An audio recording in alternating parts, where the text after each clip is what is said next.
여러분 안녕하십니까? 화성시 갑 선거방송 토론위원회가 주관하는 제22대 국회의원 선거 화성시 병선거구 후보자 토론회 사회를 맡은 임희정입니다.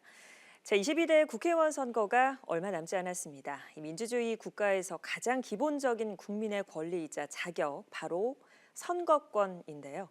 이 소중한 한 표를 가치 있게 행사하기 위해서는 후보자들이 가진 생각과 공약이 무엇인지 잘 알아야 합니다. 오늘 후보자 토론회가 우리 지역의 일꾼을 뽑는데 많은 도움이 됐으면 합니다. 유권자 여러분들께서는 이 시간 토론회를 통해서 제22대 국회의원 선거, 화성시 병선거구 후보자들은 누구이며 후보자의 공약과 정책은 무엇인지 직접 확인해 보시기 바랍니다. 네, 오늘 토론회는 공직선거법 제82조의 2에 의해 화성시 갑 선거방송 토론위원회가 주관하고 SK 브로드밴드 수원방송에서 중계합니다. 네, 그럼 먼저 후보자들을 소개해드리겠습니다. 제22대 국회의원 선거 화성시 병선거구에는 모두 3명의 후보가 등록을 했습니다. 오늘 토론회는 공직선거법 제82조의 2, 제4항, 제3호에 따라 후보자로 선정된 두 분을 모시고 진행합니다. 그럼 두 분의 토론자를 좌석순으로 소개해드리겠습니다. 토론자의 좌석과 발언 순서는 사전 추첨을 통해 정해졌음을 알려드립니다. 먼저 더불어민주당 권칠승 후보입니다. 안녕하십니까. 더불어민주당 기호 1번 화성병 국회의원 후보 권칠승입니다. 이어서 국민의힘 최영근 후보입니다. 안녕하십니까. 국민의힘 화성병 후보 기호 2번 최영근입니다. 네, 그럼 오늘 토론회의 진행 방식을 먼저 설명해 드리겠습니다. 가장 먼저 각 후보자의 시작 발언을 들은 후에 사회자의 공통 질문 3가지에 대한 후보자들의 답변을 듣고 상대 후보에게 질문을 받은 뒤에 답변하는 시간을 가질 예정입니다. 이후에 각 후보자들이 공약 발표를 한 뒤 상대 후보자의 질문을 받고 답변하는 시간으로 이어질 예정입니다. 그리고 각 후보자 주도로 상호 토론이 있을 예정이며 마지막으로 각 후보자들의 마무리 발언이 있겠습니다. 후보자들께서는 각 토론별로 미리 고지하는 발언 시간을 잘 듣고 또 무대 앞에 설치된 타이머를 참고해서 발언 시간을 잘 지켜주시기 바랍니다. 발언 종료 10초 전에는 예고의 의미로 타이머가 붉은색으로 변하고 발언 시간이 종료되면 마이크가 자동으로 꺼지게 되어 있습니다. 또한 토론회가 진행되는 동안 후보자들께서는 상대 후보자를 비방하거나 허위 사실을 공표하는 등 위법한 발언은 삼가 주시기 바라겠습니다. 네, 그럼 지금부터 토론을 시작하겠습니다. 첫 번째로 후보자 시작 발언을 들어보겠습니다. 발언 시간은 2분입니다. 시간 엄수를 부탁드리며 먼저 더불어민주당 권칠승 후보 시작 발언 해주십시오. 존경하는 화성시민 여러분, 더불어민주당 화성병 국회의원 후보 권칠승입니다. 화성시민 여러분들의 깊은 사랑과 지지로 저는 이번 임기 동안 중기부 장관으로서 큰 경험을 하였습니다. 그리고 지금 현재는 또 당에서 수석 대변인으로서 우리 민주당을 대표하는 정치인으로 성장해 가고 있습니다. 이게 모두 우리 화성시민 여러분들의 뜨거운 사랑과 응원 덕분이라는 것 잘 알고 있습니다. 이 자리를 빌어서 감사의 말씀을 드립니다. 이번 21대 임기 중에 우리 화성병에서는 GTX-C 병접 연장 그리고 동인선 1호선 연장이 본격 궤도에 올랐고 봉담 2지구가 새롭게 입주를 했습니다. 이것뿐만 아니라 봉담 3지구 그리고 진안지구가 새롭게 지구 지정이 되어서 이제 더 큰 화성을 위한 준비가 착착 진행되고 있습니다. 그뿐 아니라 와우고, 수연초, 수연중, 그리고 서경초, 세범초 등 교육시설들이 확충되었습니다. 봉담 2고, 봉담 2-1중, 그리고 봉담 2-1초, 그리고 내리 1초 등도 설립이 확정되고 향후 개교를 앞두고 있습니다. 약속드린 KTL 2개 센터, 그리고 중소벤처기업진흥공단 경기남부 지부, 그리고 소상공인 복합지원센터도 설치되어 잘 운영되고 있습니다. 저는 노무현 정부 시절 청와대 그리고 경기도의회 또 국회 그리고 중기부 장관 이렇게 중앙과 지방 행정과 입법 그리고 기업과 정당 모두 경험한 일꾼입니다. 우리 시민들의 성원에 보답하기 위해 더욱 열심히 일하겠습니다. 감사합니다. 네. 다음은 국민의힘 최영근 후보 시작 발언해 주십시오. 안녕하십니까. 화성시민 여러분, 국민의힘 화성병 국회의원 후보 최영근입니다. 저는 정치가 좀 바뀌었으면 좋겠습니다. 그리고 화성시도 확 바뀌었으면 좋겠습니다. 여러분, 많은 국민들이 TV를 보면 스위치를 끕니다. 여야, 보수, 진보 가릴 거 없이 정쟁만 합니다. 말로만 하는 정치만 현실입니다. 경제도 어렵고 우리 자녀들이 취직도 하기 어렵고 어르신들은 아파도 병원 문제 하나 해결해 주지 못하는 정치권입니다. 화성시도 확 바꿨으면 좋겠습니다. 제가 화성시장을 그만두고 민주당 시장 14년, 민주당 국회의원이 10여 년이 넘었습니다. 화성시 전체, 특히 화성병 지역은 모든 게 올스톱 됐습니다. 제가 국회의원 후보로서 병점 지역의 아파트 연합회 건의사항을 들으러 갔었습니다. 근데 저는 깜짝 놀랐습니다. 교통 표지판 하나 달아달라고 하는데 7년 동안 안 해줬다고 합니다. 마을 입구에 풀이 많아서 풀 좀 펴달라고 했는데 2년 동안 아무 반응이 없다고 합니다. 그거는 동장이 할 수 있는 수준이거든요. 그럼 민주당 정권 그동안에 시의원, 시장, 국회의원은 과연 뭘 했나? 저희들 캐치프레이즈가 과연 민주당 정권 그동안 뭘 했냐 이겁니다. 지금 중앙정치에서는 정권 심판론 얘기합니다. 저희들은 그래서 민주당 화성 정권론 심판론을 여러분한테 내세우고 있습니다. 네. 두 후보자들의 시작 발언을 함께 들었습니다. 다음은 후보자들에게 드리는 사회적 공통 질문 순서입니다. 이 공통 질문에 대한 답변은 각 후보별로 2분씩이며 공통 질문에 대한 답변이 끝나면 상대 후보자는 보충 질문을 하실 수 있습니다. 보충 질문 시간은 30초, 보충 답변 시간은 2분씩이고요. 사전에 정해진 발언 순서대로 답변하겠습니다. 첫 번째 공통 질문 드리겠습니다. 교육 여건 개선에 관한 질문입니다. 화성시는 중고등학교 학급당 인원이 평균 32명에 달하는 과밀학급 문제를 겪고 있습니다. 고등학교 부족으로 타 지역의 학교로 진학하는 학생도 적지가 않은 상황인데요. 이러한 문제를 해결하기 위한 후보들의 구체적인 대안을 제시해 주시면 되겠습니다. 먼저 국민의힘 최영근 후보 2분 동안 답변해 주십시오. 최근에 초등학교 학부형 여러분을 만나봤습니다. 우리 사회자가 말씀하셨듯이 초등학교 과밀학급 문제가 가장 심각합니다. 그런데 그거에 대한 해결 방안으로서 증축 문제가 있을 수도 있고 학교 시설 문제가 있고요. 또 하나 제일 문제가 먼 거리 통학을 하기 때문에 대중교통 문제를 제기를 합니다. 아까 말씀하셨듯이 그동안 뭘 했냐가 또 연계가 됩니다. 많은 학부모들이 이 문제에 대해서 시장이나 국회의원, 시의원들한테 문제 제기했을 때 돌아오는 답은 검토 중이다. 예산 타령만 했다고 합니다. 첫 번째 과밀학급 문제, 저희 대표적 사례가 봉담의 효행초등학교, 와우초등학교, 이 병점의 세범초등학교, 다수 학교가 그렇습니다. 증축 문제는 저는 단기적 해결 방안이라고 생각합니다. 최소한 한 학급에 25명씩 돼야 되는데 지금 말한 학교들은 총 학생 수가 1,500명이 넘습니다. 단기적 증축보다는 신설이 문제가 더 근본적 해결이라고 보고요. 이 문제는 국회의원 됐을 때 경기도 교육청 또 화성교육청 지방자치단체와 더불어서 협력을 해서 해결할 수 있다고 생각을 하고 있고요. 또 하나 문제가 어린이들이 먼 거리를 통학을 하다 보니까 굉장히 교통안전 이런 게 심각을 합니다. 그래서 마을버스를 비롯해서 대중교통 문제 체계를 전면적으로 해결을 해야 됩니다.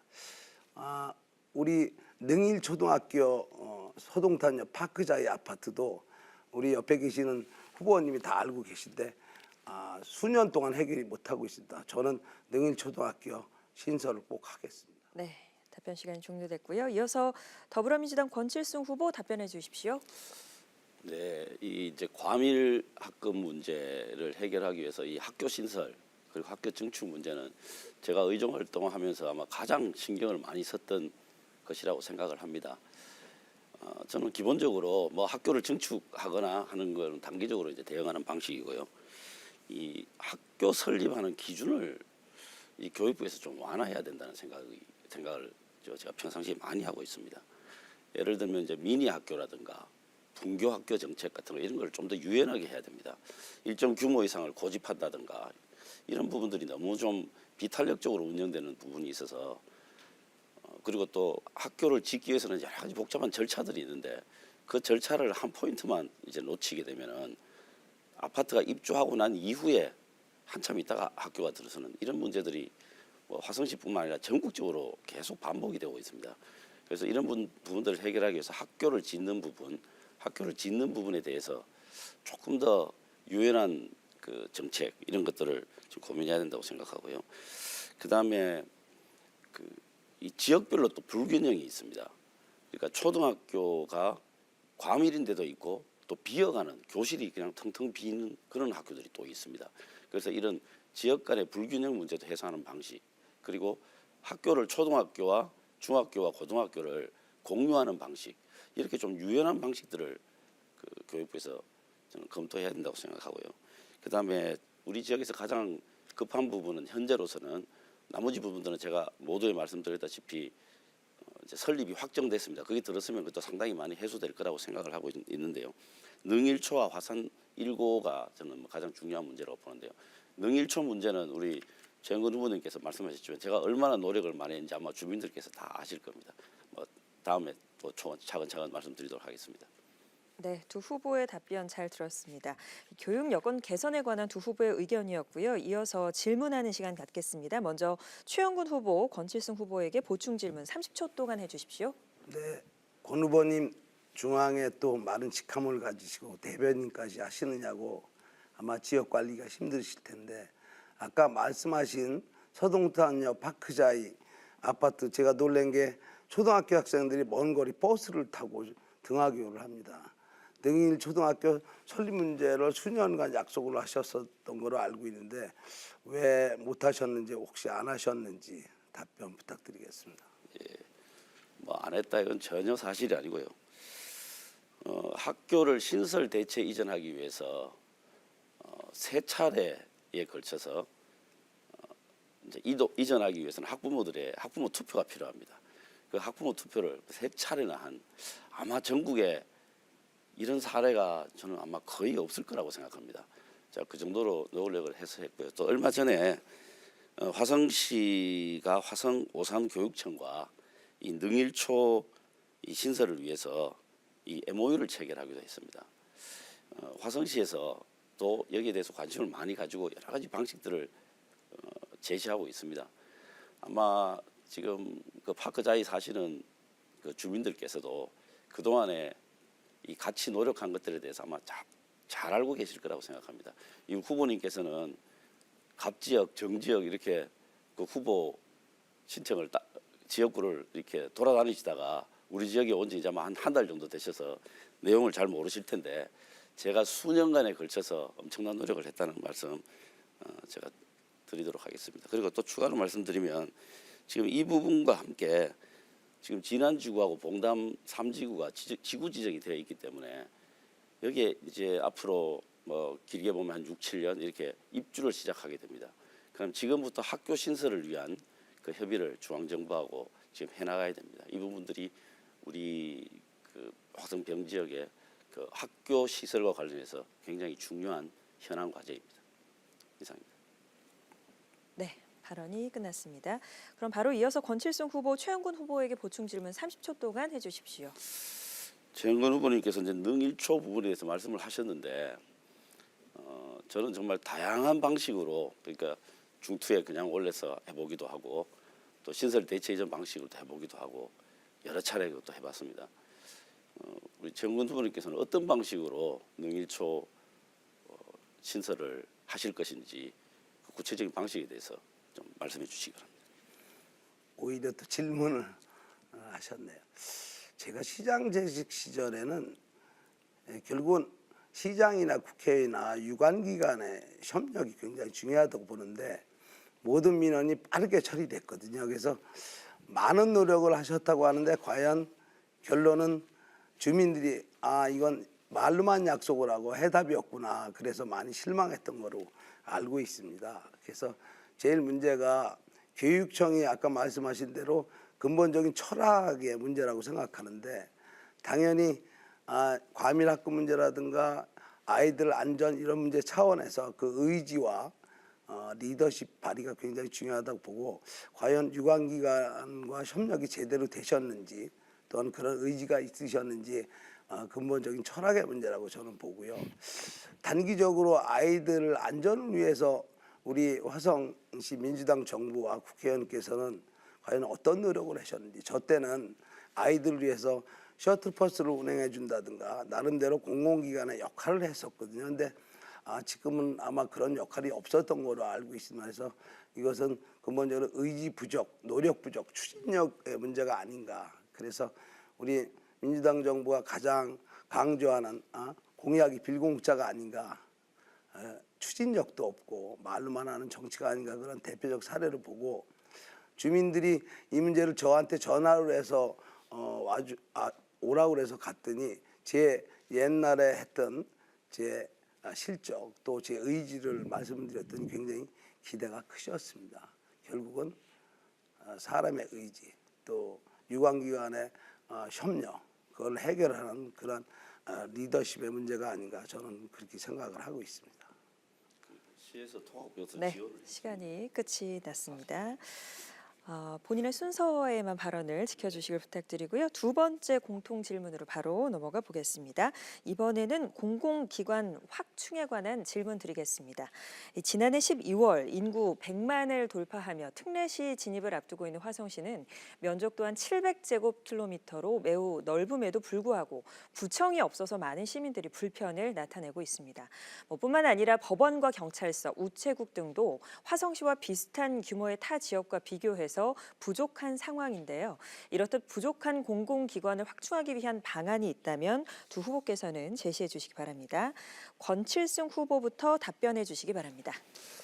예, 지금 특례시를 이제 1년 앞두고 있는 화성시 입장에서는 구청 설립이 꼭 필요하다고 생각합니다. 그런데 이제 구청이라고 하는 게 실질적인 좀 권한을 가질 수 있도록 특례시와 관련된 여러 가지 제도적인 보완이나 개선이 필요하다는 게 저의 생각입니다. 그리고 화성시 그런 이제 전국적인 내용이 될 것이고요. 화성시만으로 좀 좁혀서 본다면은 구를 몇 개를 만들 것인가, 그리고 구청을 만들면 구청을 어디에다가 위치할 것인가, 이런 또 아주 세부적인 문제들이 그대로 남아 있습니다. 이런 것도 결정하기 참 쉽지가 않습니다. 그런데 기본적으로 지금 현재는 이제 출장소 시스템으로 행정을 하고 있는데요. 출장소보다 좀 더 많은 자율성을 가지고 권한을 가지고 대민 행정 서비스를 해야 되겠다라고 하는 게 제 기본적인 생각이고요. 그 다음에 구청이 들어오게 되면 기본적으로 이제 보건소라든가 또 경찰서, 소방서 이런 관련된 행정부서들을 행정기관들을 유치하는데 상당한 근거도 생기게 되고 유리한 조건들이 발생하게 됩니다. 그래서 이러한 부분들이 구청이 생기게 되면 행정 인프라들이 같이 딸려서 올 수 있도록 제도적인 정비라든가 또 중앙정부의 의사결정 이런 것들을 위한 노력이 필요하다고 생각을 합니다. 그 다음에 최근에 제가 이 구청 관련해서 구청과 이제 출장소와의 관계, 권한의 관계 이런 것들을 조금 들여다봤는데요. 지금 현재로서는 우리 출장소가 인원이 좀 공무원들 인수가 많이 부족하고 화성시가 또 크다 보니까 또 멀리까지 행정기관에 찾아가야 되는 이런 문제가 가장 심각한 걸로 보입니다. 그래서 구청의 권한 그리고 행정기관들을 적절하게 배분하는 것 이런 데는 종합적인 계획이 필요하다 이렇게 생각합니다. 네, 이어서 최영근 후보 답변해 주십시오. 권 후보님 비롯해서 민주당 화성 지방정부가 항상 말씀하는 게 검토다, 이래서 안 된다, 저래서 안 된다고 하는데 100만 화성시입니다. 지하철도 없고요. 구청은 4개 당연히 설립할 수가 있습니다. 간단하게 말씀드리면 저 때도 서부경찰서, 화성의 나쁜 이미지를 개선하기 위해서 서부경찰서를 바로 했거든요. 근데 대개 공무원들이나 유관기관들은 핑계 사유가 많습니다. 경찰서 하면 국가 경찰 예산이 없다. 그래서 제가 공무원들한테 그러면 화성시 땅에 짓게 하는 게 어떠냐 했더니 하급 기관이 국가기관에 양해를 못 한다고 합니다. 그럼 공무원은 그것으로 끝이고요. 경찰서 관련 기관은 끝입니다. 그것도. 근데 제가 대안을 찾은 게 화성시 땅과 국가 땅과 바꿔서 하자. 그래서 경찰서가 유치됐고 소방서도 대한민국에서 제일 훌륭한 소방서를 설치했습니다. 과연 이게 의지가 있었냐, 리더십이 있었냐, 그런 의미에서 굉장히 유감이고요. 4개 구청 위치 문제 빼고는 다 가능합니다. 거기에 따른 인력도 국회의원, 시장과 더불어서 언제든지 국가기관 통해서 따올 수가 있고요. 지금 말씀드린 구청 또 대학병원 하나 없습니다. 경찰서야 서부경찰서 있고 동탄경찰서 생기니까 봉담하고 병점에 최소한의 안전센터라든가 소방서도 또 하나 생기니까 대신 119 안전센터도 곧 설립할 거고요. 당연히 대학병원도 제가 동탄의 한림대병원을 제가 빠른 시일에 유치했습니다. 화성병 지역에도 대학병원 빠르게 유치할 겁니다. 네. 구청을 비롯한 이 공공기관 확충 방안에 대한 두 후보자들의 생각을 들었고요. 이번에는 보충 질문 서로에게 하는 시간 갖겠습니다. 관련된 질문 부탁드리고요. 먼저 권칠승 후보, 최영군 후보에게 질문 30초 동안 해주십시오. 네, 이제 구청이 생기고 좀 더 이제 그 빠르고 향상된 행정 서비스를 한다는 목표는 뭐 다 똑같을 거라고 생각합니다. 그런데 이제 구청을 만드는 게 목표가 아니라 구청이 실제로 역할을 하기 위해서는 저는 자율성을 많이 좀 주어야 한다 이렇게 생각을 합니다. 이 부분에 대한 여러 가지 논쟁들 때문에 사실은 중앙정부도 그동안 구청을 안 만들어준 그런 사례들이 많이 있습니다. 이 부분에 대해서 후보님 그 의견을 듣고 싶습니다. 지방자치 시대 구청의 기능에 대해서는 당연히 자율적 기능을 가져야 된다는 건 뭐 동감하고요. 특례시가 되면은 광역시를 제껴놓고 나름대로 지방자치권이 된다고 저는 뭐 많이 내려와야 된다는 건 동감을 합니다. 근데 이제 저희들도 좀 공무원이나 정치인이 시각을 좀 바꿨으면 좋겠습니다. 구청의 기능은 커뮤니티의 중심으로서 예전에 행정공무원 중심이 아니라 시민들이 누릴 수 있는 커뮤니티의 중심. 예를 들면 여성, 청소년, 문화, 노인시설 그런 복합 기능을 가지면 된다고 생각하기 때문에 굳이 행정 기능의 중심으로 검토를 하기 때문에 이게 더 늦어진다고 저는 생각을 해서 앞으로 시민들의 커뮤니티로서의 그런 역할을 좀 검토했으면 좋겠고요. 화성이 뭐 아시다시피 수원의 면적의 7배입니다. 서울의 1.4배예요. 그러면 각 지역의 시민들이 행정업무를 보러 갈 때 너무나 힘듭니다. 그래서 빨리 구청을 좀 설립을 하자. 그리고 기능 철학을 공무원 중심으로 생각을 하니까 뭐 어느 기능 그런 역할을 하는데 이제는 더 잘 아시겠지만 인터넷 기능이 발전해서 그러한 행정적 기능보다는 주민들의 커뮤니티 중심으로서 우리가 생각을 하면 빨리 설립해야 된다고 보고 우리가 좀 철학을 좀 바꾸자. 그래서 중앙정부, 지방정부, 정치인도 그러한 좀 생각의 대전환이 좀 있었으면 좋겠습니다. 네, 답변 끝내셨습니까? 네.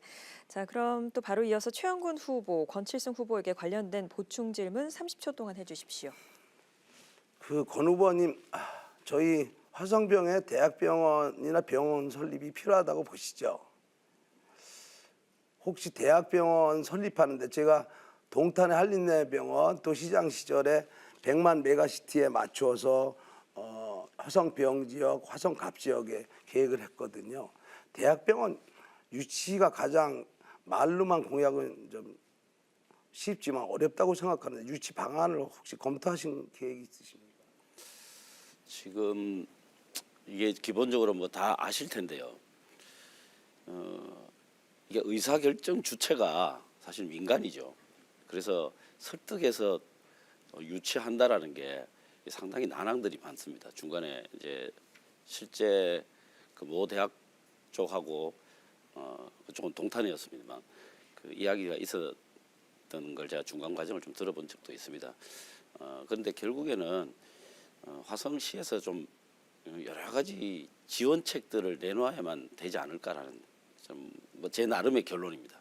그래서 그런 부분들을 이제 접촉해서 만약에 의사가 있다라는 것이 확인이 되면 화성시와 많은 협의를 좀 해서 여러 가지 지원들이 필요하다고 생각이 들고요. 제가 지금 생각하고 있는 향후 이제 대상지는 진안지구 그리고 봉담 3지구 이 두 군데 중에서 이제 대학병원이 이제 의사를 밝히면 적극적으로 추진해 볼 계획입니다. 이상. 네, 답변 끝나셨습니까? 50초 정도 남았는데 답변 마무리하시겠습니까? 네네. 네, 알겠습니다. 네, 그러면 다음으로 넘어가겠습니다. 이번에는 세 번째 공통 질문이고요. 지역경제 활성화에 관한 질문 두 후보께 드리도록 하겠습니다. 최근의 경제 상황에서 특히 지역 소상공인들과 전통시장 상인들이 겪고 있는 어려움이 큽니다. 이 주차장 부족에 따른 주차난 때문에 장사가 안 돼서 더 힘들다는 목소리도 높은데요. 이러한 문제점을 타개하고 지역 경제를 활성화시키기 위해 후보자들은 어떤 정책을 계획하고 있는지 말씀해 주시면 되겠습니다. 최영곤 후보 2분 동안 답변해 주십시오. 우리 화성병 지역에는 전통시장은 없습니다. 하지만은 소상공인이라고 관련됐기 때문에 간단히 말씀드리겠습니다. 시장제 시절에 가장 안타까워했던 것이 옛 전통시장이 길이 좁기 때문에 주차장이 없어요. 그러니까 손님들이 먼 거리에다 차를 대고 안 가려고 합니다. 그래서 저희들이 나름대로 인근 건물을 사서 공용 주차장을 만들어 보니까 거기 또 돈 내는 거라서 또 잘 안 가시더라고요. 그래서 요즘에 많이 검토되는 게 땅을 사서 주차장, 공용 주차장 만드는 거나 건물을 사서 하는 것도 또 필요하고 또 좀 융통성 있게 화성시에서 예를 들면 저녁에 주차난을 해소하기 위해서 공공시설을 개방하는 문제, 학교는 안전 때문에 많이 좀 걱정을 하고 계십니다. 제일 중요한 거는 상권 활성화인데요. 저 생각은 그렇습니다. 나름대로 브랜드 있는 그러한 전통시장을 만들어야 되는데 저희 화성 재래시장도 대개 보면 일괄적으로 한 분야만 있거든요. 그래서 화성시에서 지원을 많이 해줘서 브랜드를 같이 개발을 하고 온라인 비즈니스나 디지털 마케팅을 좀 같이 도와주는 그런 의지가 필요하지 않나. 그리고 큰 백화점이 들어왔을 때 연계해서 협업을 할 수 있는 그러한 장치를 좀 마련하는 게 필요하다고 보고요. 더 잘 아시겠지만 소상공인 요즘에 너무 어렵습니다. 그래서 보증 정책자금 지원을 좀 대폭 삭감을 하고요. 결제대행 수수료도 좀 낮추는 거, 온누리 상품권 더 사용할 수 있게 좀 확대하는 거, 그게 좀 중요하다고 보고 가장 큰 해결 방안은 먼저 주차장부터 확보해. 네, 답변 시간이 종료가 됐습니다. 그럼 이어서 권칠승 후보의 답변 2분 동안 듣겠습니다. 네, 이 소상공인 정책은 정말 어떻게 보면 전체적인 문제입니다. 주차장 문제는 그 중에 이제 하나의 예가 될 텐데요. 이제 근본적인 문제는 아니라고 생각합니다. 주차장 관련해 가지고는 뭐 제 임기 동안에 동아리에 이제 주차장을 새로 하나 만들었고요. 그다음에 와우리에 지금 만들고 있는데 그 9월달에 준공 예정입니다. 그렇게 하고 있습니다만은 여전히 이제 인구가 계속 늘어나는 지역이기 때문에 그 주차 수요를 아마 여전히 감당하기 어려운 점이 있을 겁니다. 그래서 계속 이제 주차장 사업은 계속 해나가야 된다고 보고요. 기본적으로 이 자영업자들의 숫자가 많습니다.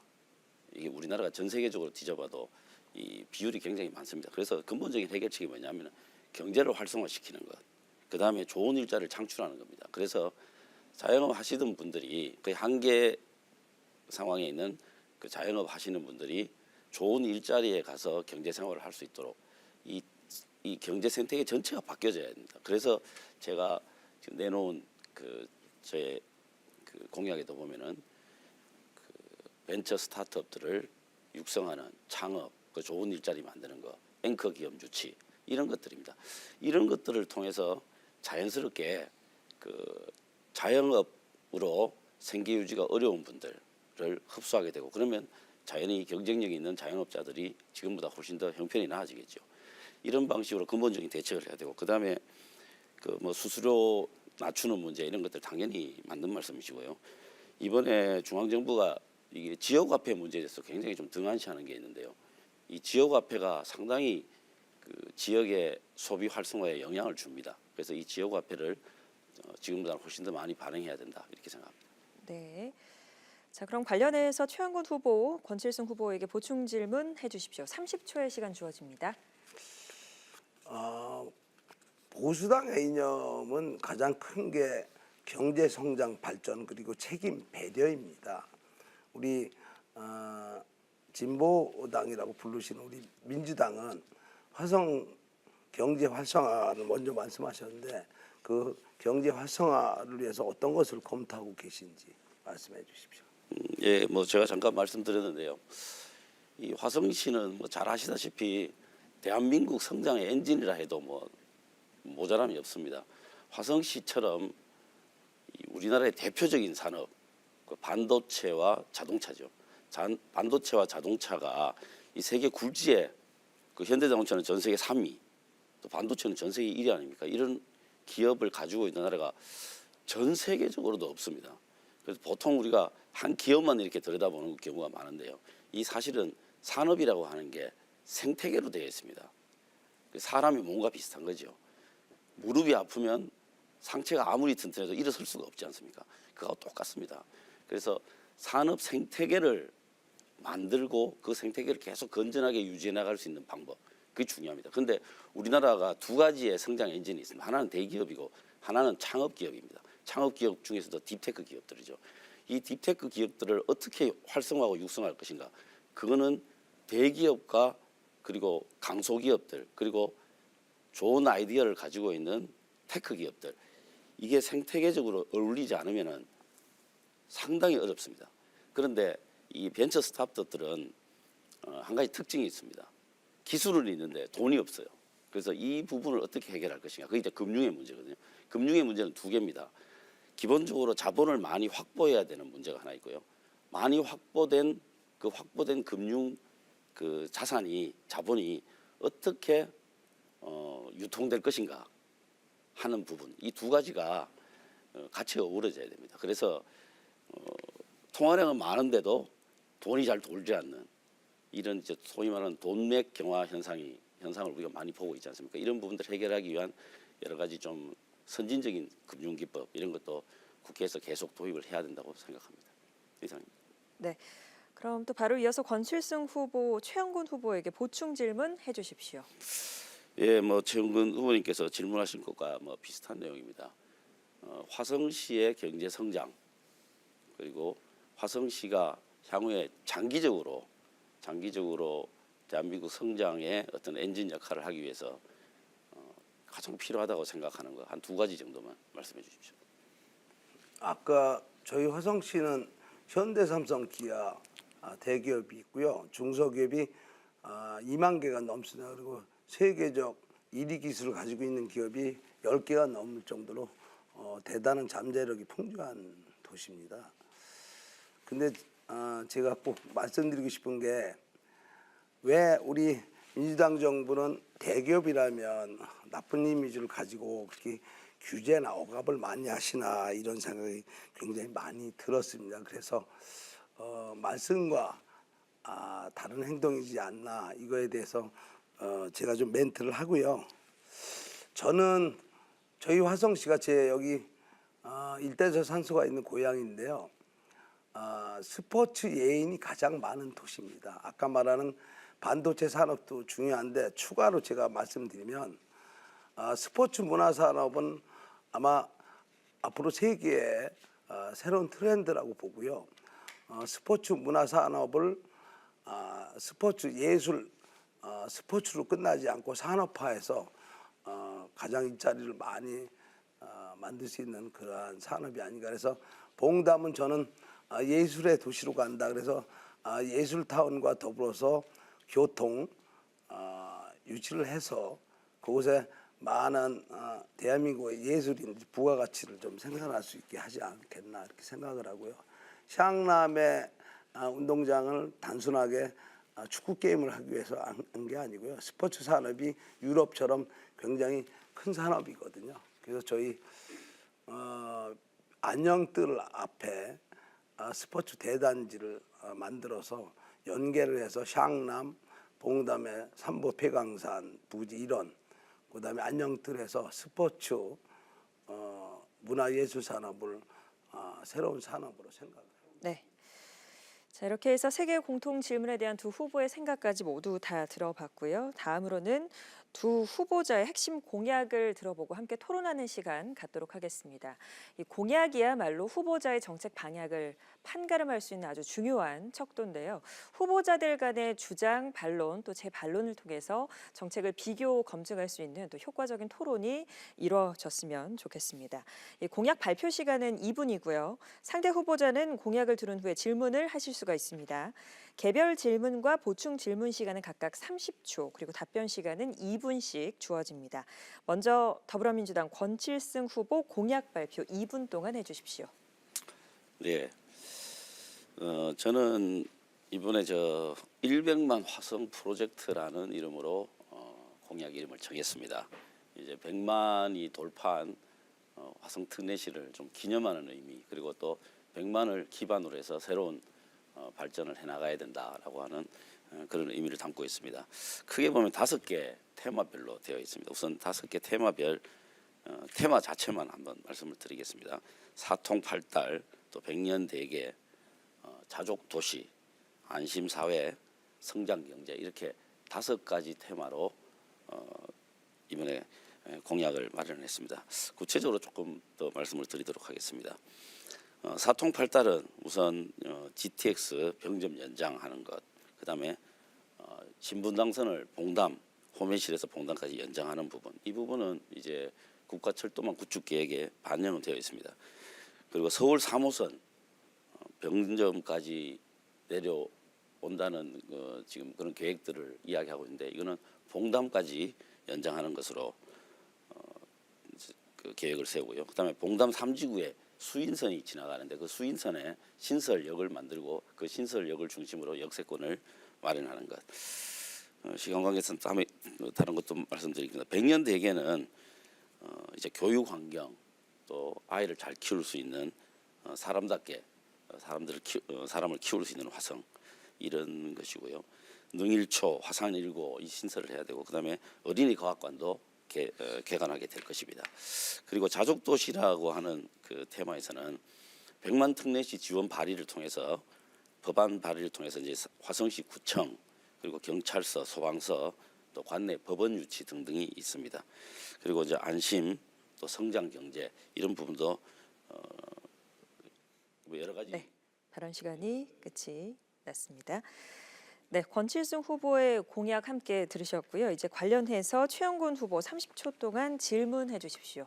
네, 우리 권 후보님 공보물을 봤는데 참 공약도 많고 정리도 많이 하셨더라고요.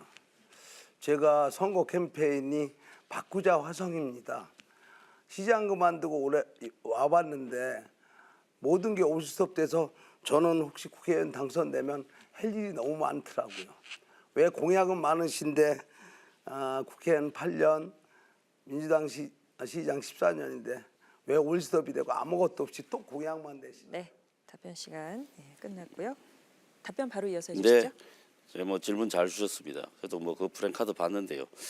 2분 동안 그 8년 동안 어떤 변화가 있었는지 제가 좀 말씀을 드리겠습니다. 우선 봉담 지역에요, 초중고등학교 3곳이 개교를 완료했습니다. 수연초, 수연중, 와우고, 그리고 봉담 2고는 내년 3월, 봉담 2-1중도 내년 3월입니다. 봉담 2-1초는 후내년 3월, 27년 3월입니다. 내리 1초는 24년 9월 내년 9월에 개교를 합니다. 그다음에 소공인 복합지원센터가 봉담에 설치가 됐습니다. 그리고 기술보증기금 화성동지점이 설치가 되었습니다. 이거는 기업들한테 굉장히 유용한 그 기관이죠. 그다음에 중진공 경기남부지부가 들어왔습니다. 이것도 기업들한테 정말 편리한 꼭 필요한 기관입니다. 그리고 문화예술타운은 정상적으로 추진이 되고 있습니다. 그리고 봉담 와우 복합도서관 이거 지금 25년 10월을 개관을 목표로 얼마 전에 착공을 했습니다. 그다음에 동화 와우리의 주차장 확충된 거 아까 말씀드렸고요. 그다음에 북부종합사회복지관도 정상적으로 추진이 되고 있습니다. 지금 타당성 조사 의뢰가 4월달에 들어가고 아마 내년 1월에 지방재정자체 투자 심사가 있게 될 것입니다. 그리고 여성 친화 안심거리들도 여러 개 만들었고요. 기배동, 화성동 이런 데도 화산동에도 홍익대 공과대학 유치가 확정이 됐습니다. 그래서 26년 상반기에 신학기가 시작될 예정이고 학부 240명, 대학원 40명이 올 것입니다. 이걸 만들기 위해서 KTL 한국산업기술연구원 그 시험원 2개 센터가 유치가 됐습니다. 이 총액이 400억인데요.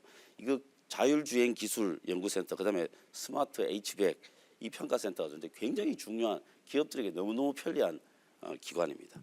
그다음에 광교에서부터 황구지천 평택까지 가는 그 자전기길 조성도 22년 1월에 준공이 됐습니다. 기배동의 다목적 체육관 개선됐고요, 개관이 됐고요. 또 여성 친화 거리들도 여러 개 만들어졌고요. 그다음에 삼정청 제방보수공사 발언 시간이 종료가 돼서 마이크가 꺼졌습니다. 최영곤 후보 한 번 더 보충 질문 시간 드리겠습니다. 30초입니다. 100만 화성시에 지하철 하나 없습니다. 얼마나 창피하고 얼마나 자존심 상합니까?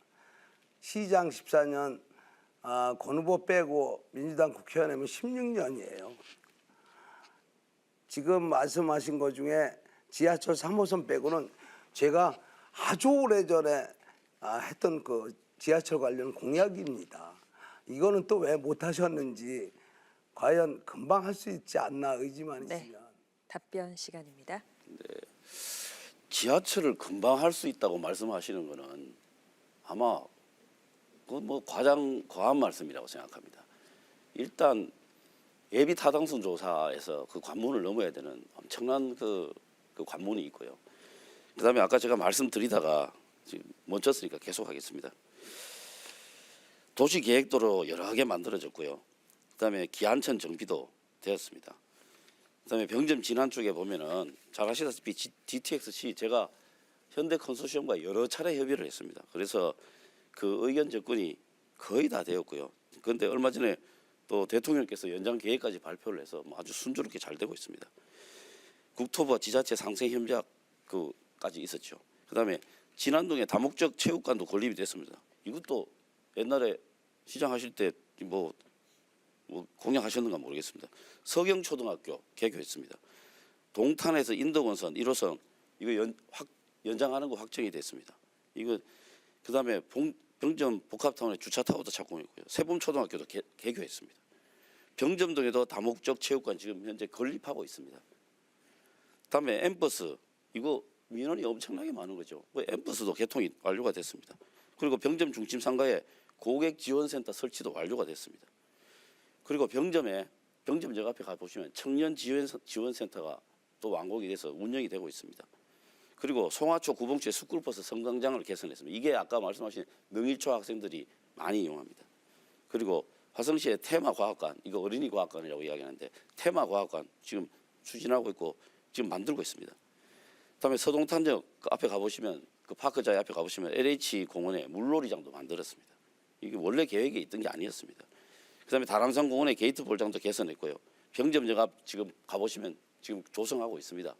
이거 아무것도 안 했다고. 발언 시간이 끝이 났습니다. 네, 그럼 이번에는 국민의힘 최영곤 후보의 공약 발표 시간입니다. 2분 동안 말씀해 주십시오. 우리가 살면서 정치가 뭡니까? 먹고 사는 문제, 또 내가 아이를 낳고 자라서 교육시키고 결혼하고 또 출산을 같이 해결하고 늙어가면서 내 부모가 아픈 거 문제를 해결하는 겁니다.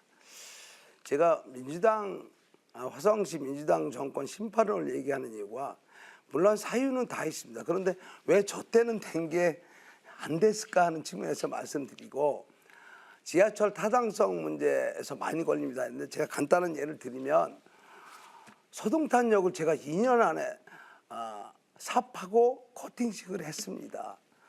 예를 들면 지금 여러 가지 많은 일을 하신 거 감사드립니다. 그런데 UNI 센터 일반 공무원들이 검토하면 7년 걸린다는 건 저 17개월 만에 했거든요. 문제는 그 대안을 찾고 하는 그런 의지가 없지 않나. 그래서 지금 말씀하시는 뭐 신분 당선 금방 끌을 수 있다는 말은 그 의지입니다. 예를 들면 서동탄역도 국가가 돈이 없으면 화성시에서 일정 부분 분담하면 됩니다.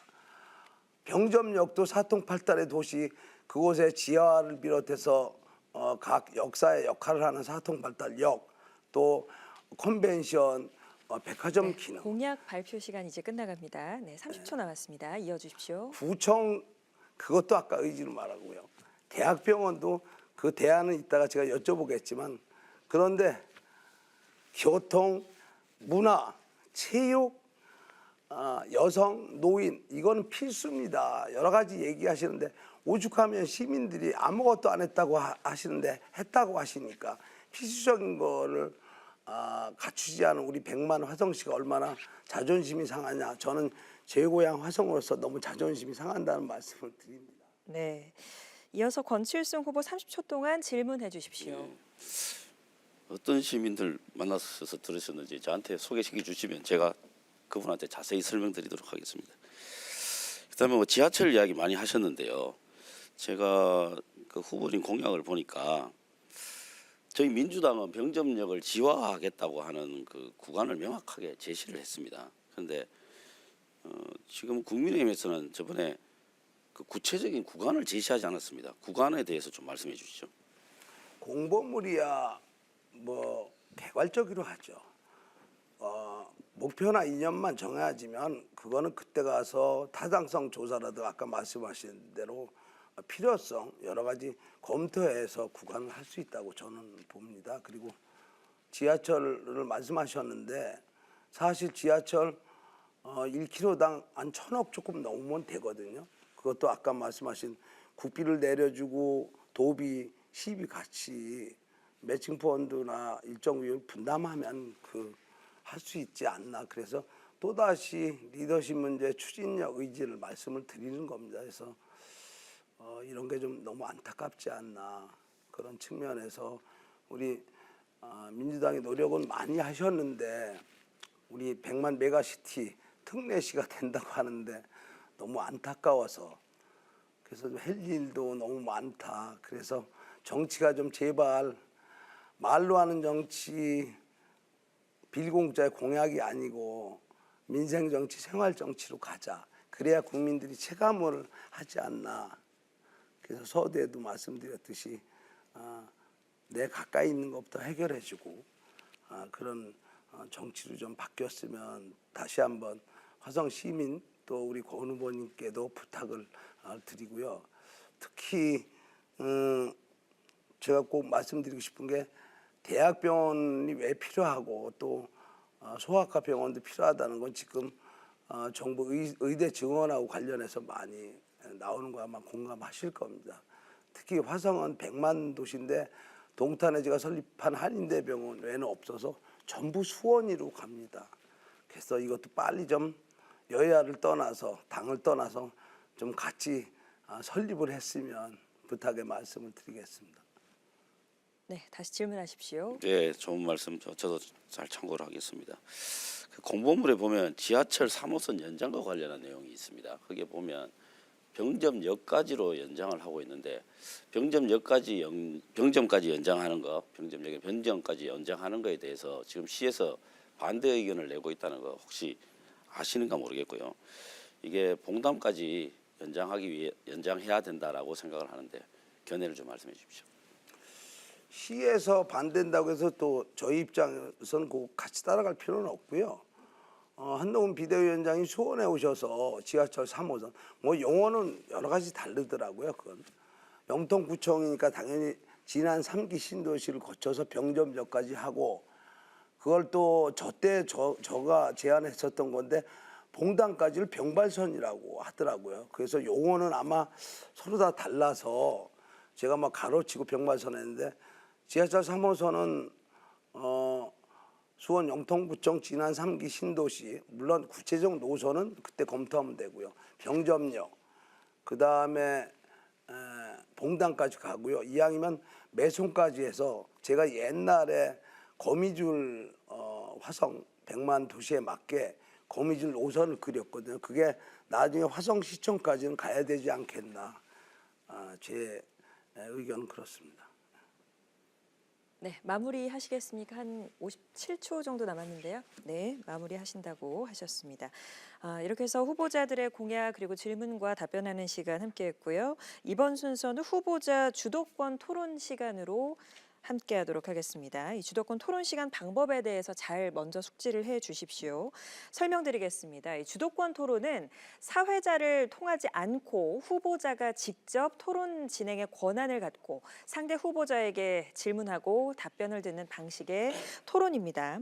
두 후보께서는 자유롭게 토론을 하시되 가급적 1분 이내의 질문과 답변을 해주시고 상대 후보의 답변 시간은 최소 30초 이상은 보장해 주시기를 부탁드리고 30초가 지나면 주도권자가 상대 후보의 발언을 제지할 수도 있습니다. 참고해 주시고요. 또한 상대 후보자의 답변 시간도 주도권이 부여된 후보자의 발언 시간에서 차감이 된다는 것 참고하셔서 진행을 해주시고 또 중요한 것이 이제 토론을 진행하다가 남는 시간이 30초 미만인 경우에는 주도권을 가진 후보자는 추가 질문이 불가능합니다. 그리고 마지막 질문 후에 남는 시간이 30초 미만인 경우에는 상대 후보자에게 30초의 답변 시간을 보장해 주셔야 된다는 점, 부여해 주셔야 된다는 점 유의하시기 바라겠습니다. 네, 그러면 사전에 정해진 순서대로 먼저 국민의힘 최영군 후보의 주도로 7분 동안 상호 토론을 시작하겠습니다. 마주보고 하나요? 네, 편하게 하시면 돼요. 앞에 맨날 화면과 이렇게만 보고 같이 해서. 병행하면서 하시는 게 좋겠습니다.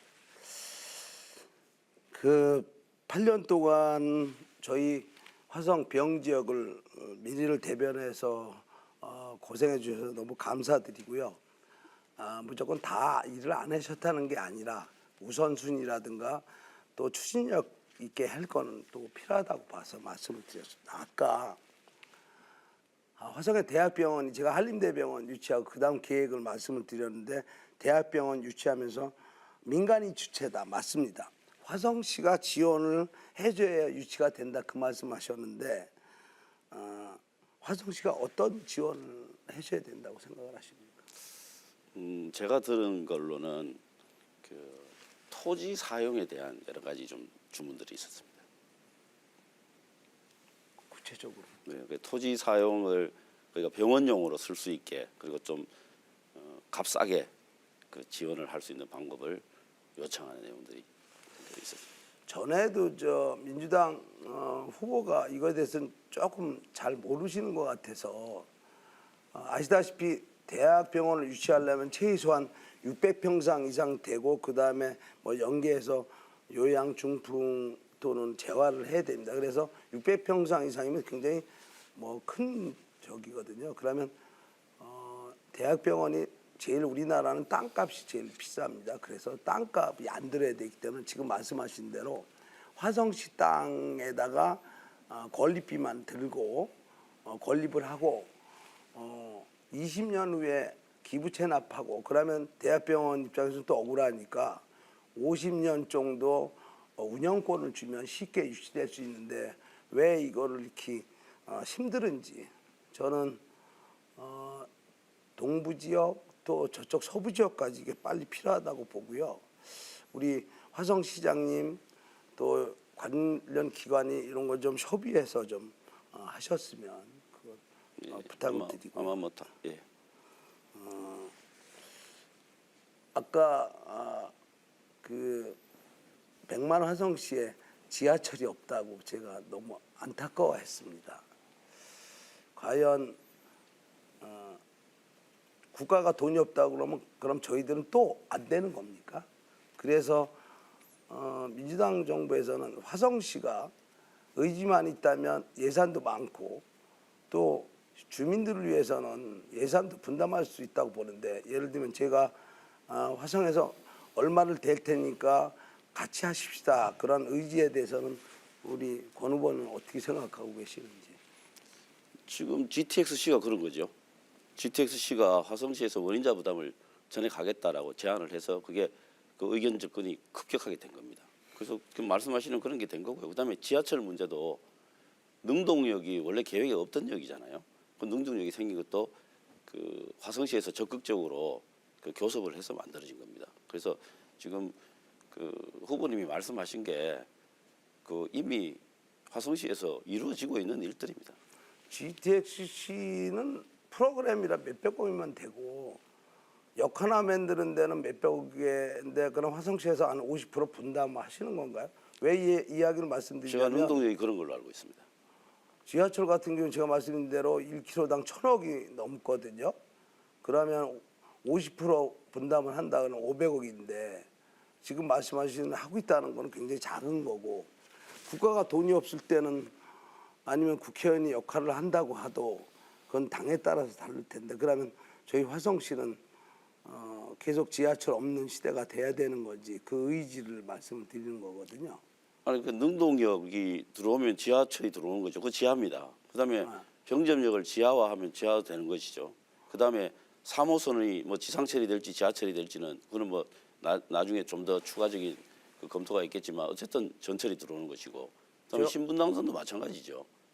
그렇기 때문에 그 지하철만 생각하시는 것 같은데 전철도 같이 고민을 해야 되는 것이죠. 저는 그렇게 봅니다. 물론 지하철 전철은 같은 말씀인데 지금 말하는 거는 저는 시승하는 시기를 말씀드리는 거예요. 인동선 계획이 벌써 꽤 오래되는데 이게 또 어느 하철에 될까. 역을 만드는 거는 아까 말씀드린 대로 많이 안 들거든요. 근데 끌어오려고 했을 때 그게 또 10년이 걸렸을 때 우리 화성시민이 받아들이는 건 어떤가. 그 의지를 국회의원이나 시장으로서 의지를 좀 표현을 좀 해주셨으면 아니 그건 제가 뭐 여러 차례 말씀드렸고요. 그 제가 좀 이해하기 힘든 게 화성시에서 돈을 들여서 지하 그 구간을 만든다고 자꾸 말씀을 하시는데 역을 만드는 거는 가능합니다. 그런데 노선을 화성시가 이렇게 저렇게 바꾸는 거는 그 화성시 안에만 지하철을 파면은 그게 무슨 의미가 있습니까? 다른 도시하고 다 연결이 돼야죠. 그리고 국가 철도 같은 경우는 국가 전체적인 그 차량 운행의 효율성 등을 판단하고 난 뒤에 정해지는 것인데 우리만 그냥 하겠다. 우리 화성시의 노선에만 지하를 뚫어서 그게 무슨 의미가 있겠습니까? 아니 제가 말씀하는 거는 예, 그 능동역 같은 게 지금 아마 생각하시는 게 능동역 같은 거 말씀하시는 것 같아요.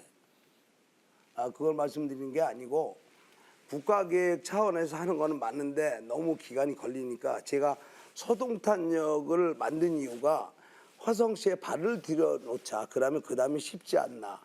신분당선 같은 경우도 수원에 왔을 때 봉담은 가깝거든요.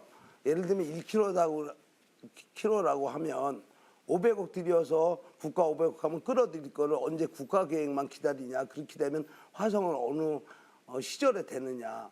제가 말씀드릴게요. 전체는 아니라도 발을 들여놓으면 그 다음에 쉽지 않나. 그런 의지를 민주당 시장이나 국회의원이 가지시면 어떠냐 그걸 말씀을 드리는 당연한 것이고요. 근데 네, 답변으로 이제 마무리하겠습니다. 30초입니다. 서동탄역에 기차가 들어오는 것도 국가가 거기까지 선로를 땡기기 때문에 가능한 것이죠. 그다음에 저 고양시의 지축 같은 데 가면 차량 기지를 제공하지 않습니까? 그 화성시도 마찬가지입니다. 지금 병점에서부터 봉담까지 3호선을 연장한다는 것도 사실은 그 차량 기지 제공이라고 하는 보관들이 있는 것이죠. 그래서 지금 말씀하신 것처럼 전혀 의지가 없다는 건 전혀 사실이 아닌 이야기입니다. 이미 진행하고 있고요. 네. 이렇게 해서 최영근 후보의 주도로 함께한 7분 동안의 상호 토론 시간이 모두 끝이 났고요. 바로 이어서 이번에는 더불어민주당 권칠승 후보의 주도로 상호 토론을 시작하겠습니다. 주어진 시간은 7분입니다. 최근 뭐 제가 다른 당 이야기해서 좀 죄송합니다만은 그 국민의힘 후보 중에 한 분이 최근에 이런 기자회견을 하셨습니다. 윤석열 대통령은 국민을 실망시킨 것을 사과해야 된다 이렇게 말씀하셨어요. 그러면서 이 오만과 독선으로 불통의 모습을 보인 것, 정치를 파당적으로 한 것, 인사를 배타적으로 한 것, 국정과제에 혼란을 초래하고 무기력한 모습을 보인 것을 사과해야 한다. 이렇게까지 이제 이야기를 했습니다. 우리 후보님도 그분 뭐 누구신지 다 아실 것 같은데요. 그분의 이 말에 동의하시는지 좀 궁금합니다. 저는 서두에 말씀드렸지 않습니까? 이제는 제가 보기엔 양당이 다 문제가 있지 않습니까? 그거는 기존에 뭐 이재명 지금 대표라든가 문재인 정권에서도 뭐 항상 얘기 나오는 게 무능, 무책임, 무소신, 오만, 독선, 부패. 그래서 제가 많은 국민들, 시민들이 TV 채널을 끈다고 생각하지 않습니까? 바라보는 시각이나 관점은 저는 다르다고 봅니다. 그런데 제가 말씀드리는 것은 어느 정권, 어느 그것만 문제로 삼는 게 아니라 이제는 정치판이 좀 바뀌자. 왜 이런 소리를 들어야 되냐? 다 똑같다. 그 사람이 그 사람이다. 그래서 내 문제를 해결해 줄 수 있는 거는 민생 정치로 좀 가면 어떠냐. 생활 정치 합시다. 그래서 저같이 지역 곳곳을 알고 국민의 마음 아픈 것을 가장 아는 사람이 국회에 가서 역할을 좀 했으면 좋겠다. 정치판도 좀 바꾸고 싶습니다. 예, 제가 이야기해도 되죠. 예. 지역 곳곳을 아신다고 하니까 제가 조금 기분이 그런데요. 제가 뭐 10년 이상 그 지역구로 활동을 해온 곳입니다. 지금 화성병 지역이. 근데 오신 지 한 달밖에 안 되시는 분이 지역 곳곳을 다 아신다고 하니까 제가 조금 부끄럽습니다. 근데 저는 말씀하셨듯이 책임이라고 하는 부분이 정말 중요하다고 생각합니다. 특히 집권을 한 사람들은 책임이 정말 중요합니다. 저 후보님도 시장을 해보시면서 그 행정 집행을 해보셨기 때문에 그 책임감에 대한 느낌은 남다를 것이라고 생각합니다. 저도 그 장관으로서 집행을 해봤기 때문에 그 책임감의 깊이를 정말 누구보다 더 많이 아는 사람 중에 한 사람이라고 생각을 합니다. 근데 어제 보니까 이거 한동훈 비대위원장이 이런 말씀을 하셨어요. 정부가 눈높이에 부족한 것이 있을 것이다. 그러나 그 책임이 저한테 있지는 않지 않느냐 이런 이야기를 했습니다. 저는 이런 게 지금 그 현재 정부 여당의 가장 큰 문제라고 생각합니다. 책임을 안 지는 거. 지금 각종 큰 대형 사고 참사들이 났는데 거기에 대해서 책임을 지는 사람을 진짜 보기가 힘들어요. 그래서 이런 게 계속된다면 앞으로 우리 나라 대한민국이 이 추락하는 거 지금도 뭐 엄청 추락했는데요. 2년 만에 진짜 이거는 추락할 것이다. 진짜 멈춰야 된다는 생각이 들고요.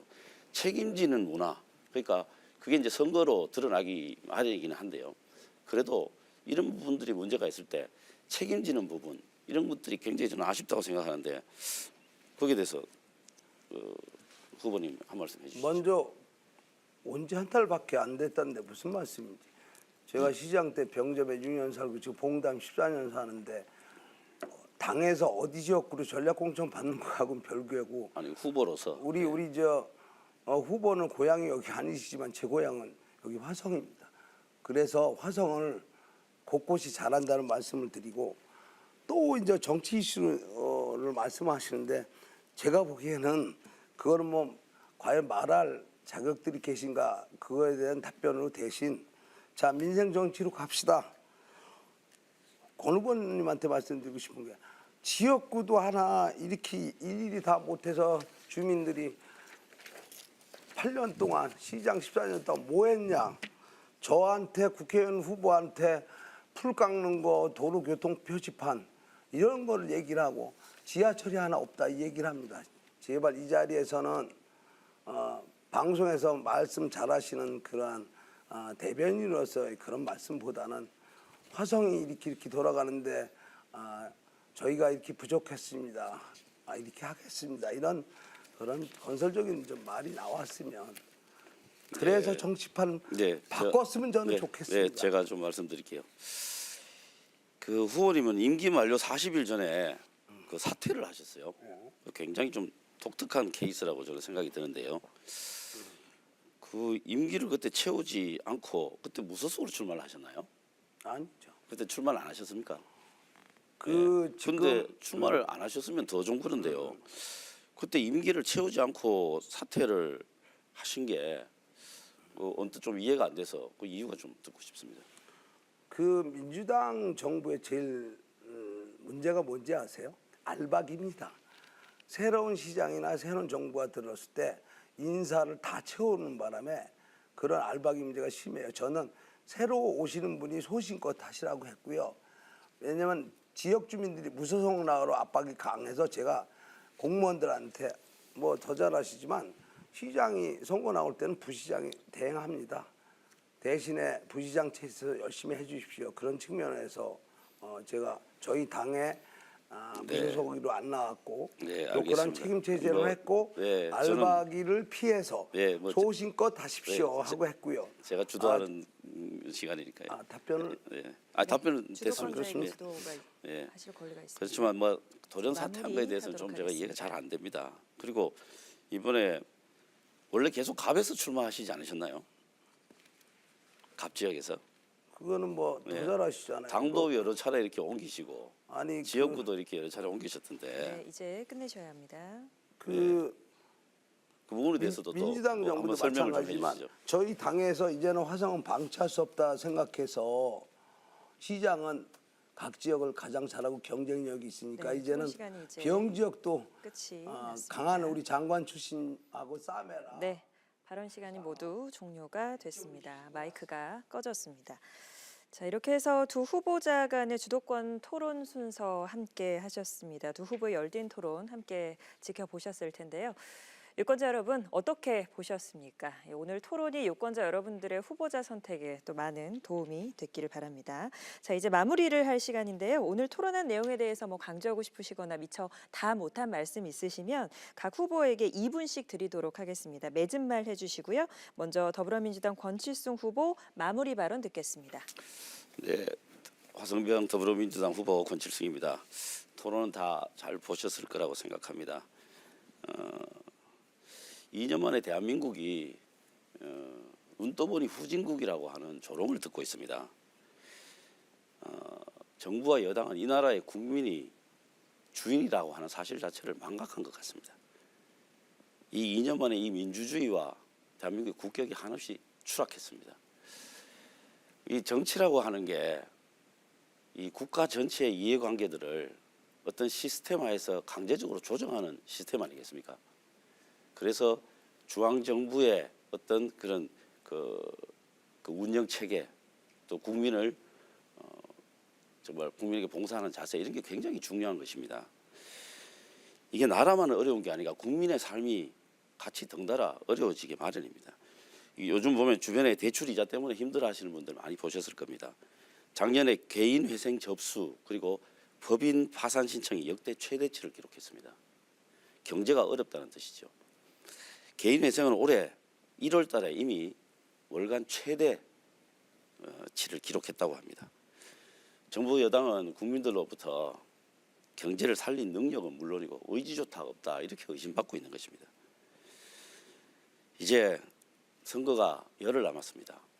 열흘 남은 선거 동안 후보들 꼼꼼히 비교해 보시고 그리고 또 대한민국의 미래를 위해서 어떤 결정을 하셔야 될지 우리 화성병 지역구 주민들께서 잘 살펴봐 주시기를 부탁드립니다. 제가 그동안 쌓았던 모든 경험과 그리고 제가 가지고 있는 모든 능력을 우리 화성병의 발전과 대한민국의 발전을 위해서 쏟아붓겠습니다. 감사합니다. 네, 이어서 국민의힘 최영군 후보 마무리 발언 해주십시오. 존경하는 화성 시민 여러분, 4월 10일은 대한민국의 운명이 달려 있습니다. 또 화성시의 운명이 달려 있습니다. 제가 서두에도 말씀드렸듯이 이제 정치판 바꿨으면 좋겠습니다.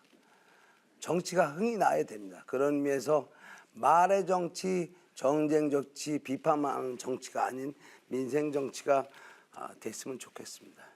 우리 고문 후보 고생 많으셨습니다.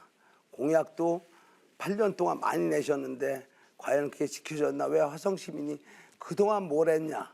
이게 바로 민생 정치의 실종입니다.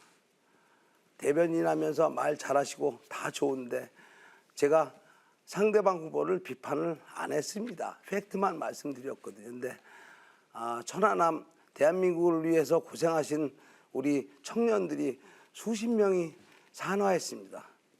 그곳에 막말을 하셨습니다. 이런 막말 정치, 말만 하는 정치 안 했으면 좋겠습니다. 화성시 제 공약을 자세히 말씀 안 드렸지만 지하철, 청년, 여성, 문화시설도 하나도 없습니다. 학교 문제, 대중교통 문제 이런 거 하나 해결을 못합니다. 풀배달라고 하는 게 이게 현실입니다. 이제 정치판 바꿉시다. 지역 하나 못 챙기고 중앙에 제가 가면 되겠습니까? 그런 의미에서 아까 말씀하신 저희 국민의힘에 대한 비판 저는 국민의힘 후보로서 기꺼이 받아들이겠습니다. 저희 당도 틀린 건 틀리고 국민의 차가운 휘철이는 받아들여야 된다고 생각을 합니다. 정치 바꾸는데 저 같은 소신과 의지가 있는 사람 5명이면 대한민국 정치 많이 바뀐다고 생각합니다. 화성시 국회의원부터 바꿔주십시오. 네, 이렇게 해서 모든 발언 시간이 끝이 났습니다. 두 분 후보의 또 마무리 발언까지 모든 내용을 다 들었습니다.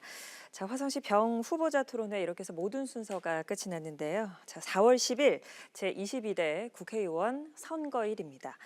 참여하는 사람은 주인이요, 그렇지 않은 사람은 손님이다. 도산 안창호 선생이 남긴 말인데요. 4월 10일은 시민이 주인으로서 더 건강한 우리나라를 가꾸어갈 지역 일꾼을 뽑는 날입니다. 유권자 여러분들도 소중한 한 표 반드시 꼭 행사하시길 바랍니다. 또 선거 당일 투표가 어려운 선거인은 4월 5일과 6일 이틀 동안 사전 투표도 가능합니다. 60여 분간 활발한 토론을 펼쳐주신 두 후보자께 감사 말씀드리고요. 그리고 끝까지 시청해주신 모든 시청자 여러분들께도 감사 말씀드립니다. 이상으로 화성시 갑 선거방송 토론위원회가 주관하는 제22대 국회의원 선거, 화성시 병선거구 후보자 토론회를 모두 마치겠습니다. 시청해주신 여러분 고맙습니다.